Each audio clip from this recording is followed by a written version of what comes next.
નમસ્તે. ધોરણ 11 રસાયણ વિજ્ઞાન ચેપ્ટર નંબર 2 પરમાણ્વીય બંધારણ. મિત્રો, વિડીયો નંબર 4 જોતા પહેલા વિડીયો નંબર 1 થી 3 જોવા વિનંતી અને ત્યારબાદ જ વિડીયો નંબર 4 જુઓ. ચલો મિત્રો, આજનો આપણો ટોપિક છે પરમાણ્વીય ક્રમાંક અને દળ ક્રમાંક, જેને આપણે કહીએ છીએ atomic number and mass number. પરમાણ્વીય ક્રમાંકને આપણે કહીએ છીએ એટોમિક નંબર, ક્રમાંક એટલે નંબર, અને દળ ક્રમાંક, દળ એટલે માસ, ક્રમાંક એટલે નંબર, માસ નંબર. હવે પરમાણ્વીય ક્રમાંક અને પરમાણ્વીય દળની આપણે વાત કરીએ તો મિત્રો, આગળ આપણે અભ્યાસ કર્યો કે જેમાં કેન્દ્ર પરનો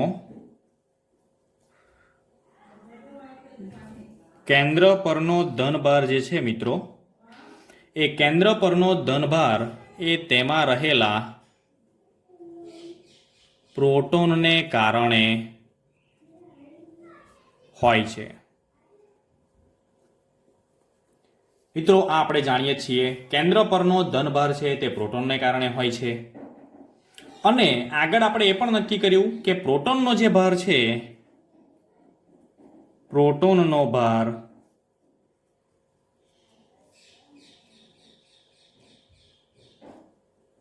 તે ઇલેક્ટ્રોનના ભાર જેટલો જ છે, ભાર જેટલો જ છે. પરંતુ મિત્રો, તફાવત ક્યાં છે? તો તેનાથી વિરુદ્ધ છે. તેનાથી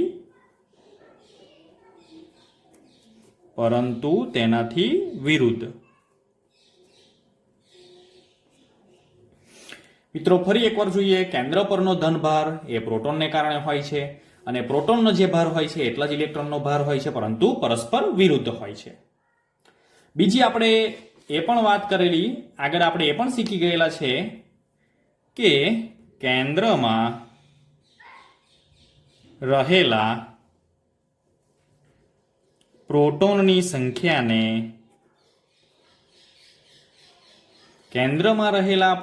સંખ્યાને આપણે પરમાણુનો પરમાણ્વીય ક્રમાંક કહીએ છીએ. પરમાણુનો પરમાણ્વીય ક્રમાંક કહેવાય. પરમાણ્વીય ક્રમાંકને મિત્રો આપણે કેપિટલ ઝેડ વડે આપણે દર્શાવીશું. તો મિત્રો, જો પ્રોટોનની સંખ્યા આપણે જાણતા હોય તો તે પરમાણુનો પરમાણ્વીય ક્રમાંક આપણે શોધી શકીએ. અને એ જ પ્રમાણે જો ઇલેક્ટ્રોનની સંખ્યા જો આપણે જાણતા હોય તો પણ આપણે પરમાણ્વીય ક્રમાંક શોધી શકીએ. કારણ કે પ્રોટોનની જેટલી સંખ્યા છે તેટલી જ ઇલેક્ટ્રોનની સંખ્યા હોય છે. કારણ કે પ્રોટોન અને ઇલેક્ટ્રોનનો ભાર સરખો હોય છે, પરંતુ પરસ્પર ખાલી વિરુદ્ધ જ હોય છે. તો એનો મતલબ એ થાય મિત્રો કે જે પરમાણ્વીય ક્રમાંક છે, અહીંયા લખી શકાય પરમાણ્વીય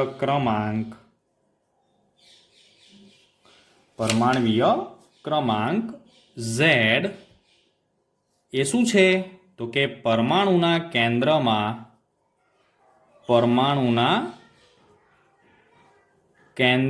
રહેલા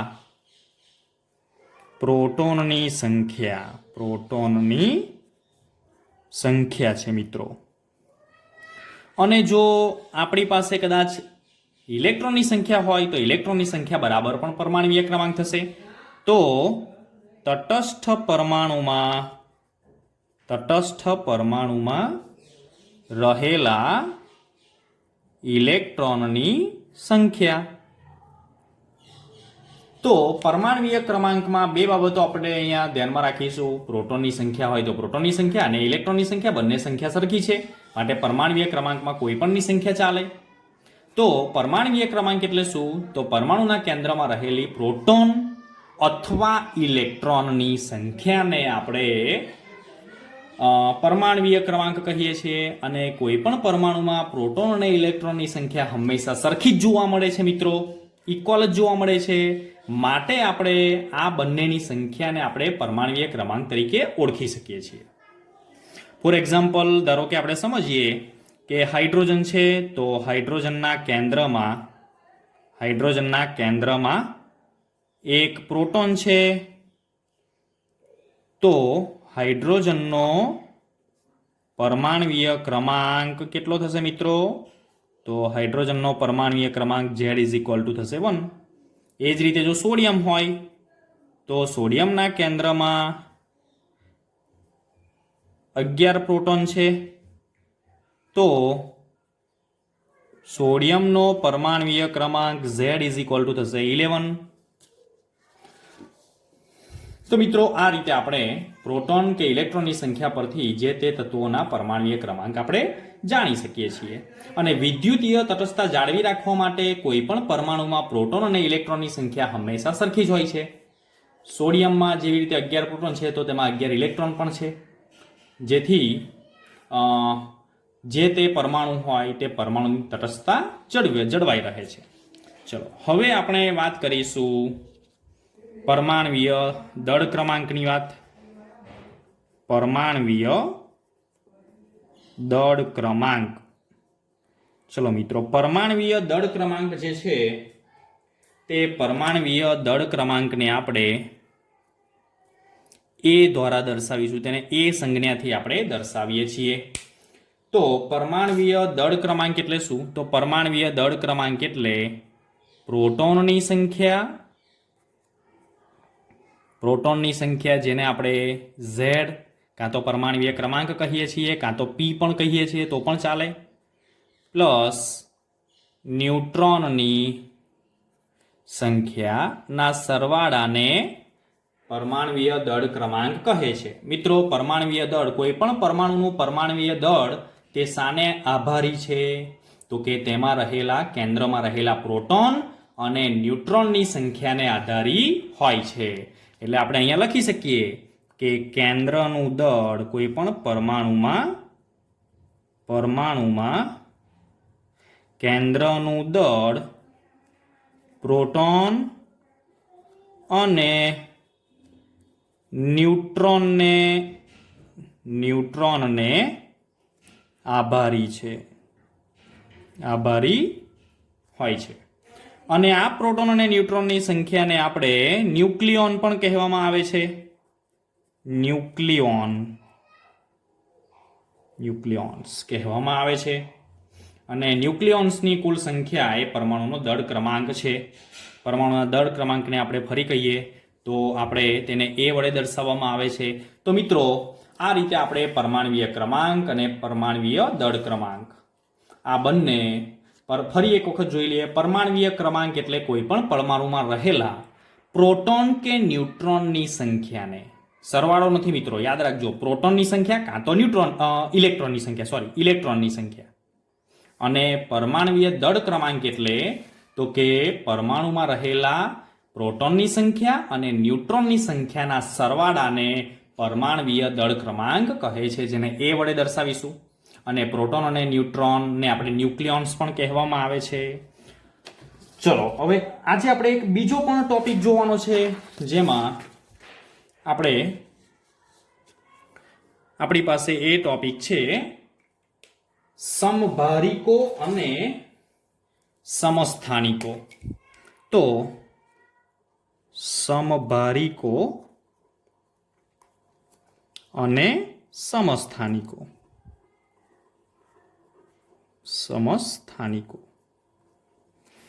મિત્રો, આને પણ આપણે સમજીશું. આપણે સમભારિકોને આપણે ઇંગ્લિશમાં કહીશું આઇસોબાર્સ.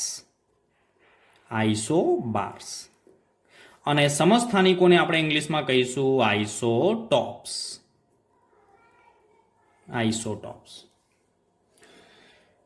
મિત્રો, આપણે સમભારિકો અને સમસ્થાનિકોની આપણે ચર્ચા કરીએ તે પહેલા આપણે અહીંયા એક બાબત ક્લિયર કરી દઈએ કે સામાન્ય રીતે જો પરમાણુને આપણે દર્શાવવો હોય તો ખાસ કરીને આપણે કોઈ એક સામાન્ય સંજ્ઞા x અને તેની આગળ નીચેની બાજુએ z અને ઉપરની બાજુએ a.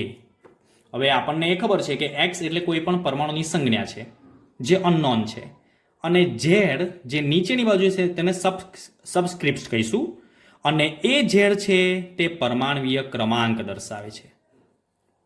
પરમાણવીય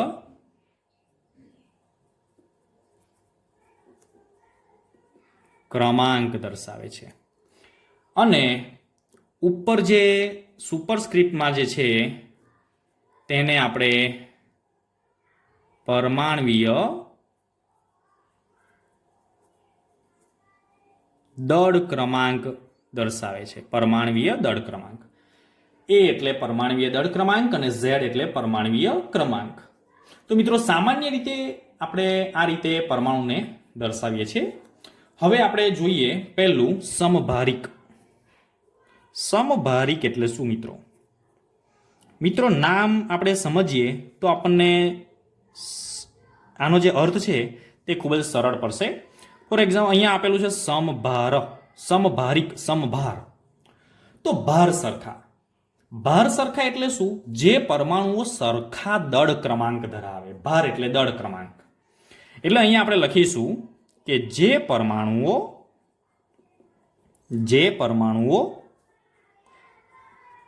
સરખા દળ ક્રમાંક ધરાવતા હોય કાં તો સરખું દળ ધરાવતા હોય. સામાન્ય રીતે આપણે એમ બોલતા હોઈએ સરખું દળ. આ ક્રમાંક શબ્દ એટલે કોઈ સંખ્યા, ક્રમાંક એટલે સંખ્યા. તો સરખા દળ ક્રમાંક ધરાવે પરંતુ જુદા જુદા પરમાણુ ક્રમાંક ધરાવે તેવા પરમાણુઓને સમભારિક એટલે કે આઇસોબાર્સ કહે છે. મિત્રો એને એક એક્ઝામ્પલ દ્વારા આપણે સમજીએ. કાર્બન 614 અને બીજું છે એક નાઇટ્રોજન 714. મિત્રો અહીંયા પહેલા એ સમજી લઈએ કે અહીંયા સબસ્ક્રિપ્ટમાં જે 6 છે તે પરમાણવીય ક્રમાંક છે અને 14 છે તે તેનો પરમાણવીય દળ છે અને અહીંયા 7 છે તે નાઇટ્રોજનનો પરમાણવીય ક્રમ છે અને 14 જે આપેલા છે ઉપર તે પરમાણવીય દળ છે. તો બંનેના પરમાણવીય દળ સરખા છે માટે તે બંને કેવા છે? તે બંને સમભારિક છે. સમભારિક કહીશું આપણે. તો મિત્રો આ રીતે પરમાણુઓ સરખા દળ ક્રમાંક ધરાવે પરંતુ જુદા જુદા પરમાણુ ક્રમાંક ધરાવે તેને આપણે કહીશું આઇસોબાર્સ. ચલો હવે આપણે સમજ મેળવીએ સમસ્થાનિકોની. સમસ્થાનિકો જે આગળ આપણે જોયેલું છે ધોરણ 9માં. સમસ્થાનિકો કોને કહેવાય? સમસ્થાનિકો એટલે સ્થાન એટલે ક્રમ સરખા હોય. આના કરતા ઉલટું. તો જે પરમાણુઓ સમાન સ્થાન, આપણે સ્થાન નથી બોલતા પણ સ્થાનની જગ્યાએ આપણે બોલીએ છીએ પરમાણવીય ક્રમ. સમાન પરમાણવીય ક્રમાંક અને જુદા જુદા દળ ક્રમાંક ધરાવે તેને આપણે સમસ્થાનિકો કહે છે. આના કરતા તદ્દન વિરુદ્ધ છે. દળ ક્રમાંક જુદા જુદા હોય પરંતુ પરમાણવીય ક્રમાંક સરખા હોય. તો જે સરખું છે એના નીચે મિત્રો અહીંયા હું અંડરલાઈન કરું છું જેથી તમને ખ્યાલ આવે. અહીંયા સમભારિકમાં સરખા દળ ક્રમાંક અને સમસ્થાનિકમાં સરખા પરમાણવીય ક્રમાંક ધરાવે. મિત્રો સમસ્થાનિકો વચ્ચેનો જે તફાવત છે ખાસ કરીને તો જુદા જુદા દળ ક્રમાંક હોય. હવે જુદા જુદા દળ હોવાનું કારણ શું? સૌથી અગત્યની બાબત છે આ. જુદા જુદા દળ ક્રમાંક ઉદ્ભવે જે પરમાણુઓ સમાન પરમાણવીય ક્રમાંક હોય અને જુદા જુદા દળ જો ધરાવે તો એનું કારણ શું હોય? તો મિત્રો એનું કારણ એ હોય કે સમસ્થાનિકો વચ્ચેનો તફાવત જે છે એ કેન્દ્રમાં રહેલા ન્યુટ્રોનની જુદી જુદી સંખ્યાને લીધે હોય. તો એ સમસ્થાનિકોમાં ન્યુટ્રોનની સંખ્યા અલગ અલગ હોવી જોઈએ તો જ એ શક્ય છે. એટલે જુદા જુદા દળ ક્રમાંક એ શાને આધારે શાને કારણે મળતું હોય છે? તે શાને આભારી છે? તો કેન્દ્રમાં રહેલા ન્યુટ્રોનની સંખ્યા જુદી જુદી હોય માટે જુદા જુદા તે દળ ક્રમાંક સમસ્થાનિકો ધરાવતા હોય છે. ફોર એક્ઝામ્પલ આપણે હાઇડ્રોજનના સમસ્થાનિકો જોઈએ. હાઇડ્રોજનના સમસ્થાનિકો. તો હાઇડ્રોજનના સમસ્થાનિકમાં આપણને ખબર છે તેનો પહેલો એક સમસ્થાનિક છે પ્રોટિયમ. તો ચલો મિત્રો, પ્રોટિયમ જે છે એને આપણે હાઇડ્રોજન 1 વડે દર્શાવીએ છીએ અને જેનું પ્રમાણ 99.985%, જ્યારે એના બીજા બંને સમસ્થાનિકનું પ્રમાણ બાકીના પર્સન્ટેજમાં રહેલું હોય છે.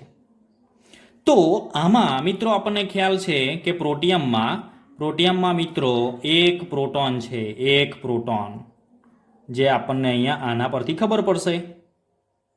અને ઉપર છે તે પરમાણવીય દળ છે, પણ એ અહીંયા પરમાણવીય ક્રમાંક આવશે. એટલે અહીંયા પરમાણવીય ક્રમાંક છે 1 અને ઉપર છે તે પરમાણવીય દળ, પણ પરમાણવીય દળમાં એક જ પ્રોટોન છે, એટલે કે ન્યુટ્રોન છે નહીં. એટલે અહીંયા આપણે લખીશું ન્યુટ્રોન ગેરહાજર, એટલે કે 0 ન્યુટ્રોન છે. ચલો ત્યાર પછી બીજો સમસ્થાનિક ડ્યુટેરિયમ. તો ડ્યુટેરિયમને આપણે ડી વડે દર્શાવીએ છીએ 1, 2. હવે આ ડ્યુટેરિયમ છે જેનું પ્રમાણ 0.015% છે, જેમાં પરમાણવીય ક્રમ તો એક જ હોવાનો, પરમાણવીય ક્રમ તો ત્રણેયનો સરખો જ હોવાનો, પરંતુ તેના પરમાણવીય દળ અલગ અલગ છે. તો મિત્રો અહીંયા આપણે જોઈશું તો તેમાં પ્રોટોન તો સરખો જ છે, પ્રોટોન 1 આવશે અને ન્યુટ્રોનની સંખ્યા છે તે બદલાશે. તો ન્યુટ્રોન અહીંયા એક પ્રોટોન ને એક ન્યુટ્રોન, એટલે 2 થયા. આ જે પરમાણવીય દળ ઉપર છે તો તેમાં એક પ્રોટોન અને એક ન્યુટ્રોન છે, એટલે ન્યુટ્રોનની સંખ્યા અહીંયા થશે 1. તો મિત્રો અહીંયા ધ્યાન રાખીશું, પ્રોટિયમમાં ન્યુટ્રોનની સંખ્યા છે 0, ડ્યુટેરિયમમાં ન્યુટ્રોનની સંખ્યા છે 1. અને હવે આપણે જોઈશું ટ્રિટિયમમાં. તો ટ્રિટિયમને આપણે દર્શાવીશું ટી, ટ્રિટિયમનો ટી અને 3 ઉપર, 1 અને 3. ચલો, આનું પ્રમાણ ખૂબ જ નહિવત હોય છે અને ખૂબ જ અલ્પ માત્રામાં મળે છે. તે અલ્પ માત્રામાં મિત્રો આપણે અહીંયા ટ્રિટિયમ તો એમાં છે પ્રોટોન, એક પ્રોટોન, અને ન્યુટ્રોન કેટલા છે તો એક પ્રોટોન અને 2 ન્યુટ્રોન, એટલે ટોટલ 3 થશે અહીંયા. એટલે આપણે અહીંયા લખીશું ન્યુટ્રોન, તો ન્યુટ્રોનની સંખ્યા થશે અહીંયા 2. તો મિત્રો આપણે જોયું કે આ એક સમસ્થાનિક છે, પ્રોટિયમ, ડ્યુટેરિયમ અને ટ્રિટિયમ. કેમ સમસ્થાનિકો છે તો તેમાં પરમાણવીય ક્રમાંક, એટલે કે પ્રોટોનની સંખ્યા, પરમાણવીય ક્રમ અહીંયા દરેકની સરખી છે, 1 અહીંયા પણ એક ડ્યુટેરિયમમાં અને અહીંયા ટ્રિટિયમમાં પણ 1 છે, પરંતુ ત્રણેયનો જે ભાર છે તે ભાર સરખા છે. પ્રોટિયમનો ભાર 1, ડ્યુટેરિયમનો ભાર 2, ટ્રિટિયમનો ભાર 3, એટલે કે ભાર અલગ અલગ હોય તો તેને સમસ્થાનિક કહેવાય. પરંતુ આ ભાર અલગ અલગ હોવાનું કારણ શું? તો ન્યુટ્રોનની સંખ્યા, આમાં 0 ન્યુટ્રોન છે, આમાં 1 ન્યુટ્રોન છે, જ્યારે આમાં 2 ન્યુટ્રોન છે, માટે તેના દળ અલગ અલગ હોય છે. એ જ રીતે મિત્રો આપણે આગળ પણ જોઈએ તો કાર્બનના સમસ્થાનિકો.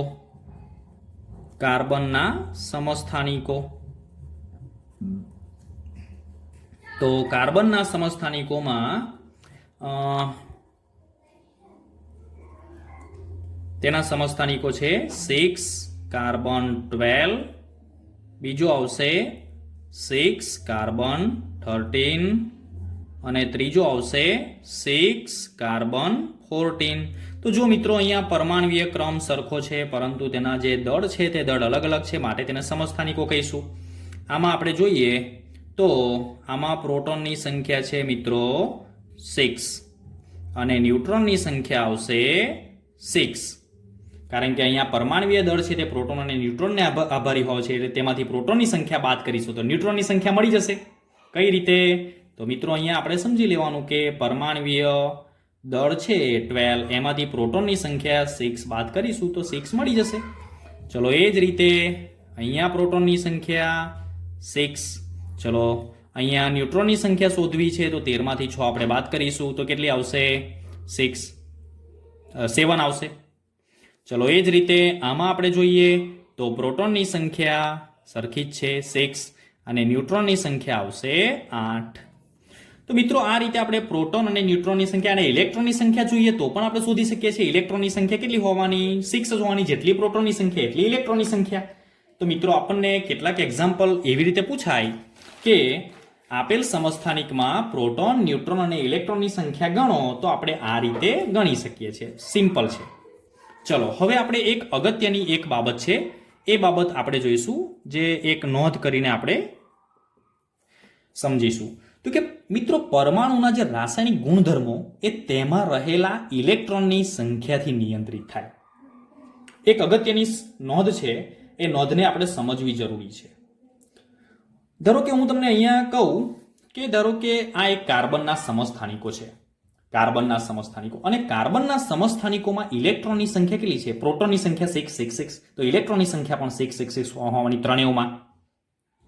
તો મિત્રો કોઈ પણ પરમાણુના રાસાયણિક ગુણધર્મો તેમાં રહેલા ઇલેક્ટ્રોનની સંખ્યાથી જ નિયંત્રિત થાય છે, એટલે તેનો આધાર ઇલેક્ટ્રોનની સંખ્યા પર જ રહેલો છે. અને જેટલી ઇલેક્ટ્રોનની સંખ્યા એટલી જ પ્રોટોનની સંખ્યા હોય છે. પરંતુ જો તત્વોના રાસાયણિક ગુણધર્મો પર કેન્દ્રમાં રહેલા ન્યુટ્રોનની સંખ્યાની અસર જોવા મળતી નથી. અહીંયા ભલે ન્યુટ્રોનની સંખ્યા અલગ અલગ છે, કે ન્યુટ્રોનની સંખ્યા 6, અહીંયા ન્યુટ્રોનની સંખ્યા 7 અને અહીંયા ન્યુટ્રોનની સંખ્યા 8 છે. ન્યુટ્રોનની સંખ્યા ભલે અલગ અલગ છે, પરંતુ રાસાયણિક ગુણધર્મો તેના સમાન રહેવાના, કારણ કે રાસાયણિક ગુણધર્મોનો આધાર તે તેમાં રહેલા ઇલેક્ટ્રોનની સંખ્યા પર રહેલો છે. માટે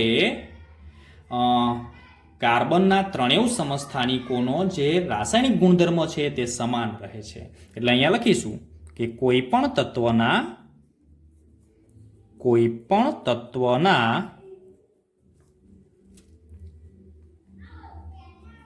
તમામ સમસ્થાનિકોના રાસાયણિક ગુણધર્મો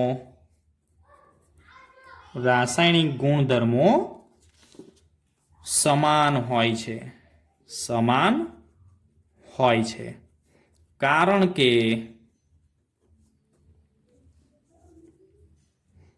કોઈ પણ તત્વના